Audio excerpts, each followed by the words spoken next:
Sidang sengketa Pilkada Mahkamah Konstitusi terima gugatan paslon nomor urut 2 ATAK Pilkada Kabupaten Belu.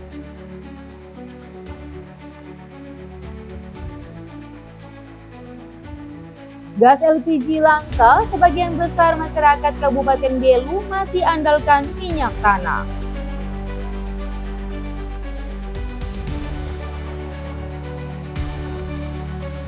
Cegah demam berdarah, Lurah Kota Benau gerakan masyarakatnya membersihkan lingkungan.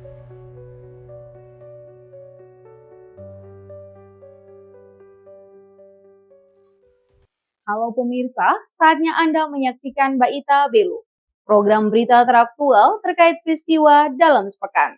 Bersama saya Anita Seran akan menemani Anda dalam setengah jam ke depan.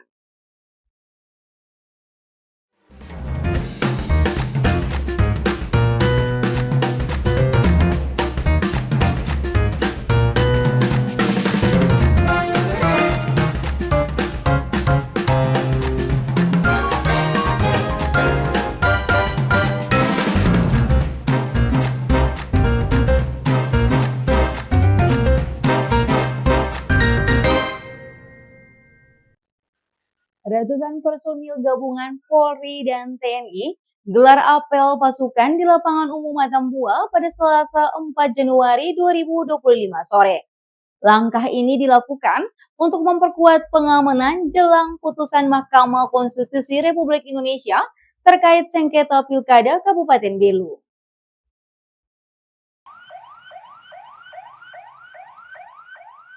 Ratusan personil gabungan Polri dan TNI mengikuti apel pengamanan jelang putusan Mahkamah Konstitusi Republik Indonesia terkait sengketa Pilkada di Kabupaten Belu. Apel yang digelar di lapangan umum Atambua ini diikuti 500 personil gabungan dari TNI Polri. Dalam apel, Kapolres Belu AKBP Beni Maniani Arif mengimbau anggota yang terlibat pengamanan agar bersungguh-sungguh dalam melaksanakan tugas dan bersinergi secara baik demi menciptakan situasi Belu yang aman dan kondusif. Ratusan personil pengamanan ini akan melaksanakan siaga pengamanan di kantor KPU, Bawaslu, dan gudang logistik KPU, serta sejumlah objek vital dan pusat pembelanjaan. Tak hanya itu, pihak kepolisian juga menggandeng para tokoh agama dan masyarakat, serta menyiapkan tim negosiator yang mungkin diperlukan dalam pelaksanaan patroli. Pada seluruh umat dan seluruh elemen yang ada di Kabupaten Belu untuk benar-benar bisa tenang, untuk benar-benar bisa menerima proses yang sedang berjalan di MK dan apapun hasilnya agar tetap menjaga situasi, menjaga diri untuk tidak melakukan kegiatan-kegiatan yang dapat merugikan baik diri sendiri maupun orang lain. Pun tentunya kami di kepolisian bersama rekan-rekan TNI dan pemerintah daerah juga sangat mensupport dan mendukung apa yang menjadi himbauan Bapak Uskup, sehingga kami juga menyampaikan itu bahwa kedamaian, situasi yang kondusif yang sudah ada di Belu, mari sama-sama kita tetap pertahankan, kita saling mendukung. Tanpa dukungan masyarakat, pemerintah daerah, kami yang Kamtibmas tentunya tidak akan bisa maksimal. Selamat juga semua, karena kita adalah sama-sama, semoga kita... Sebelumnya, kasus pelecehan seksual yang pernah menjerat calon wakil bupati nomor urut 1, Vicente Jorge Gonçalves, menjadi dalil gugatan perkara Pilkada Belu di MK. Gugatan ini dilayangkan oleh pasangan calon nomor urut 2, Agustinus Tooling dan Julianus Taibere. Dari Belu, tim liputan Atambua TV melaporkan.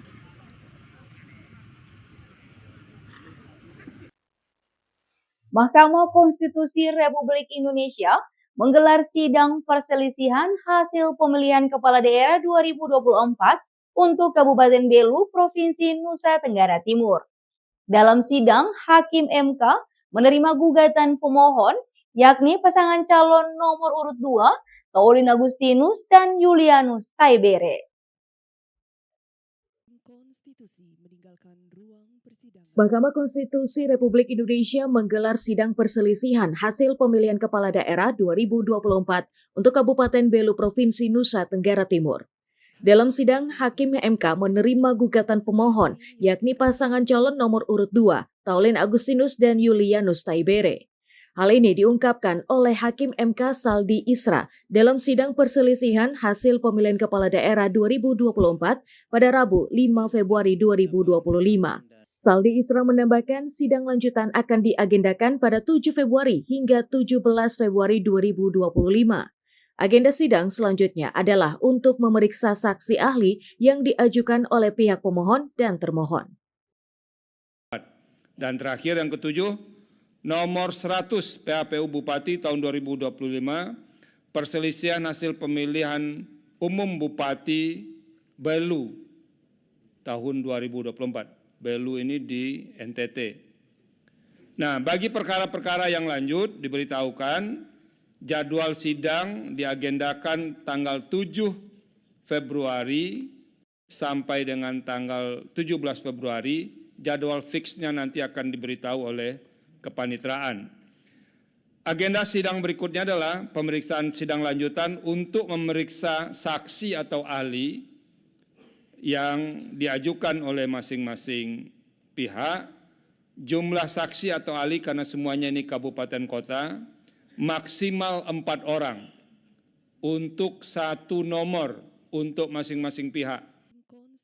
Dalam sidang, pihak pemohon Taulen Agustinus dan Yulianus Taibere mendalilkan calon wakil bupati nomor urut 1 Vicente Hornay Gonçalves tidak memenuhi syarat pencalonan.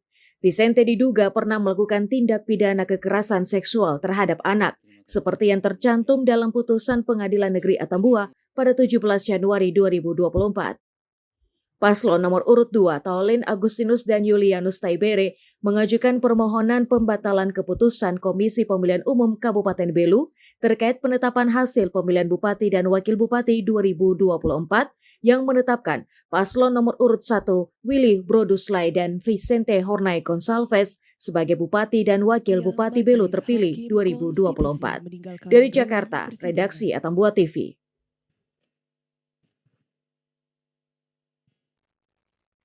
Kementerian Pendidikan Dasar dan Menengah resmi mengumumkan perubahan nama penerimaan peserta didik baru PPDB menjadi Sistem Penerimaan Murid Baru atau SPMB pada tahun ajaran 2025-2026.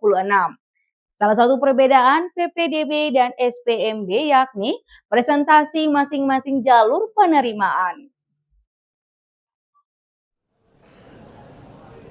Kementerian Pendidikan Dasar dan Menengah secara resmi mengubah nama penerimaan peserta didik baru atau PPDB menjadi Sistem Penerimaan Murid Baru atau SPMB untuk jenjang SD hingga SMA tahun ajaran 2025-2026 lantaran terbatasnya penerimaan siswa-siswi baru di sekolah negeri.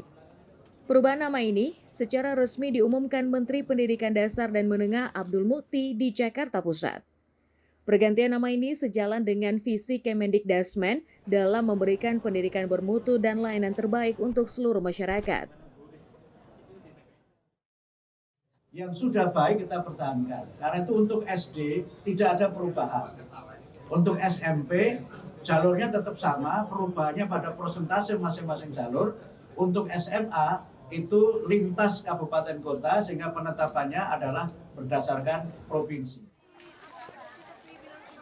Selain itu, Abdul Mukti pun menegaskan bagi siswa-siswi yang tidak lolos masuk sekolah negeri dan masuk ke sekolah swasta, nantinya akan menerima bantuan atau hibah dari pemerintah pusat. Menteri Dalam Negeri Tito Karnavian juga menambahkan akan mengerahkan jajarannya untuk meninjau langsung ke sekolah-sekolah negeri dan sekolah swasta yang berhak menerima bantuan pemerintah atau hibah dalam tepat sasaran.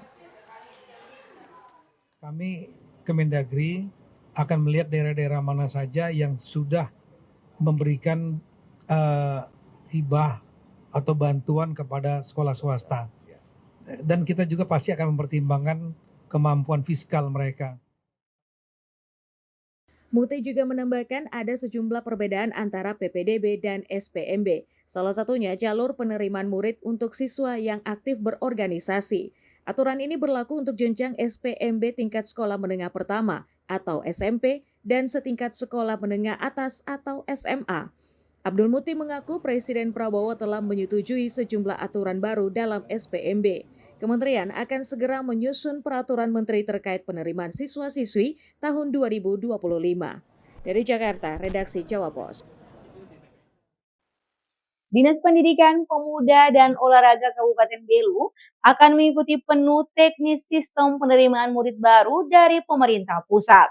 Respon ini terkait keputusan Kementerian Pendidikan Dasar dan Menengah yang secara resmi mengumumkan penerimaan peserta didik baru PPDB menjadi sistem penerimaan murid baru SPMB tahun 2025.